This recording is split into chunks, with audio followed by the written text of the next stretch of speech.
السلام علیکم۔ روزانہ سبق آموز کہانیاں اور واقعات سننے کے لیے چینل کو سبسکرائب کر لیں۔ کسی زمانے میں ایک بادشاہ تھا۔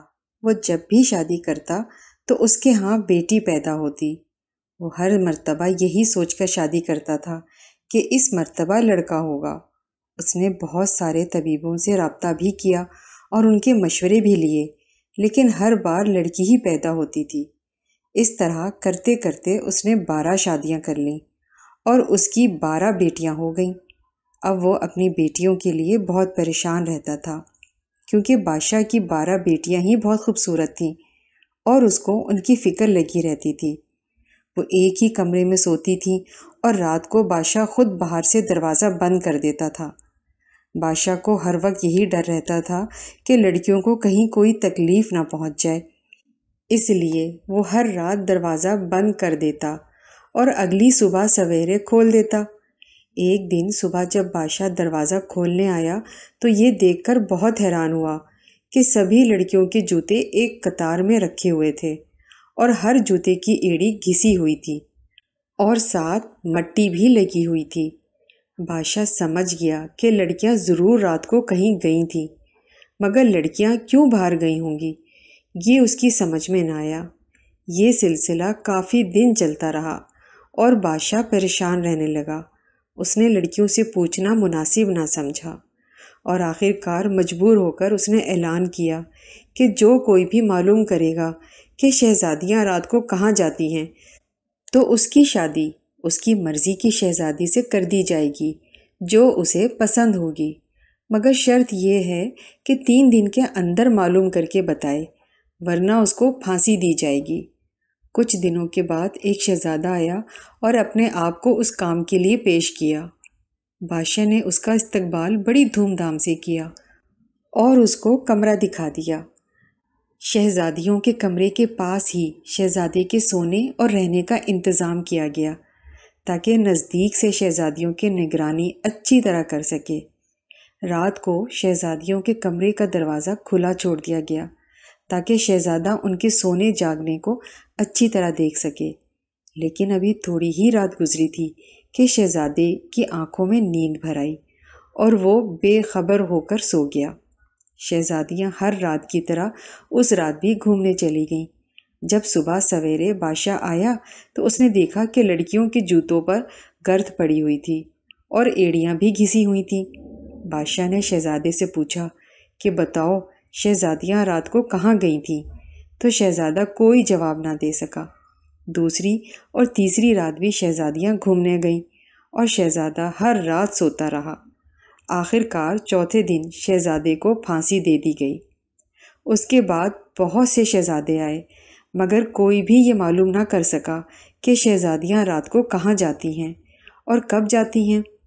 ایک دن ایسا اتفاق ہوا کہ ایک غریب سپاہی سڑک سے گزر رہا تھا۔ اس نے بھی بادشاہ کا اعلان سنا ہوا تھا۔ وہ یہ سوچ رہا تھا کہ کس طرح یہ بھید معلوم ہو جائے کہ شہزادیاں رات کو کہاں جاتی ہیں تو زندگی بڑے آرام سے گزر جائے، لیکن یہ بھید کیسے معلوم ہوگا؟ وہ اس سوچ میں چلا جا رہا تھا کہ راستے میں اسے ایک بڑھیا ملی۔ بڑھیا نے پوچھا کہ سپاہی کہاں جا رہے ہو؟ تو سپاہی نے کہا یہ تو مجھے بھی نہیں معلوم، مگر دل یہ چاہتا ہے کہ کسی طرح شہزادیوں کے گھومنے کا بھید معلوم ہو جائے تو بہت اچھا ہو جائے۔ بڑھیا نے کہا کہ یہ کوئی مشکل کام نہیں ہے، بس تم ہمت کر لو تو بیڑا پار ہو جائے گا۔ میں تم کو سارا ماجرا بتاتی ہوں۔ دیکھو، رات کو کھانے کے بعد لڑکیاں شراب بھجوائیں گی، تم اس کو نہ پینا، کیونکہ وہ پینے سے نیند بہت گہری آتی ہے۔ بس تم ناٹک کر کے سو جانا اور یہ ظاہر کرنا کہ تم گہری نیند میں سو رہے ہو تاکہ شہزادیاں نڈر ہو کر گھومنے جا سکیں، اور یہ لبادہ بھی اپنے ساتھ لے جاؤ۔ اس میں خاص بات یہ ہے کہ جب تم اس کو پہن لو گے تو تمہیں کوئی بھی نہیں دیکھ سکے گا اور تم سب کو دیکھ سکو گے۔ جب بڑھیا نے سب کچھ سپاہی کو سمجھا دیا تو اس کی ہمت اور بڑھ گئی اور وہ خوشی خوشی بادشاہ کے پاس گیا اور کہنے لگا کہ میں معلوم کروں گا کہ شہزادیاں رات کو کہاں گھومنے جاتی ہیں۔ بادشاہ نے سپاہی کو عمدہ کپڑے پہنائے اور شہزادیوں کے کمرے کے پاس جا کر اس کو سونے کا کمرہ بتا دیا۔ شام ہوتے ہی ایک شہزادی شراب کا پیالہ لے کر سپاہی کے پاس آئی اور ہنس کر پینے کو کہا۔ سپاہی نے اپنے حلق کے پاس ایک تھیلی باندھ رکھی تھی، پھر اس نے بڑی ہوشیاری سے شراب تھیلی میں انڈیل لی اور لیٹتے ہی سونے کا بہانہ کر لیا۔ شہزادیاں یہ دیکھ کر بہت خوش ہوئیں۔ آدھی رات کے قریب شہزادیاں اٹھیں، کپڑے پہنے، بال سنوارے اور گھومنے کے لیے تیار ہو گئیں۔ سپاہی اپنی چارپائی پر لیٹا یہ سب کچھ دیکھ رہا تھا۔ شہزادیاں ہنستی ہوئی کمرے سے نکلیں اور گھومنے کے لیے چل پڑیں۔ سپاہی بھی چپکے سے اٹھا اور لبادہ اڑ کر شہزادیوں کے پیچھے چل پڑا۔ تھوڑی دور چلنے کے بعد سب سے چھوٹی شہزادی بولی کہ مجھے ڈر لگ رہا ہے، نہ جانے آج کیا بات ہے۔ بڑی شہزادی نے کہا، تم بس یوں ہی ڈر رہی ہو، کوئی بات نہیں۔ یہ کہہ کر تمام شہزادیاں ہنستی ہوئیں ایک باغ میں پہنچی۔ باغ کے تمام درخت نہایت خوبصورتی سے برابر لگے ہوئے تھے، پتیاں چاندی کی طرح سفید تھیں۔ سپاہی نے ایک درخت سے چھوٹی سی شاخ توڑ لی۔ شاخ توڑنے سے آواز پیدا ہوئی۔ چھوٹی شہزادی سہم گئی اور دوسری بہنوں سے کہنے لگی، کیا تم لوگوں کو یہ آواز نہیں سنی؟ آج ضرور کچھ نہ کچھ ہونے والا ہے، مجھے تو بڑا ڈر لگ رہا ہے۔ بڑی شہزادی پھر ہنس کر اس کی بات کو ٹال دیا اور کہا، کچھ نہیں، بس تم کو کوئی وہم ہو گیا ہے۔ چلتے چلتے شہزادیاں ایک دوسرے باغ میں جا پہنچی، جہاں درختوں کی پتیاں سنہرے رنگ کی تھیں۔ باغ کے بیچ میں ایک خوبصورت چبوترا بنا ہوا تھا۔ سب شہزادیاں اس پر بیٹھ گئیں۔ وہاں 12 پیالے شربت کے بھرے ہوئے رکھے تھے۔ ہر ایک شہزادی نے ایک ایک پیالہ پیا اور پھر آگے کی طرف چل پڑی۔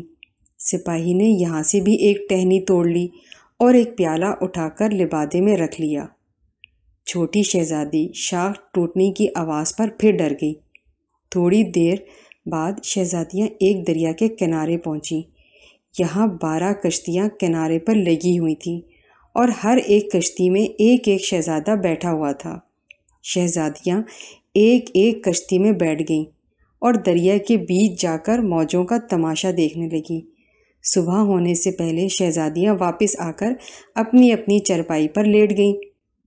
پھر جب بادشاہ نے صبح کو شہزادیوں سے تفصیل سے تمام جگہوں کے بارے میں بتا دیا اور ثبوت کے طور پر درختوں کی پتیاں اور پیالہ پیش کر دیا، بادشاہ نے لڑکیوں کو بلا کر پوچھا کہ سپاہی جو کچھ بتا رہا ہے کیا وہ ٹھیک ہے؟ لڑکیوں نے کہا، ہاں یہ سچ ہے۔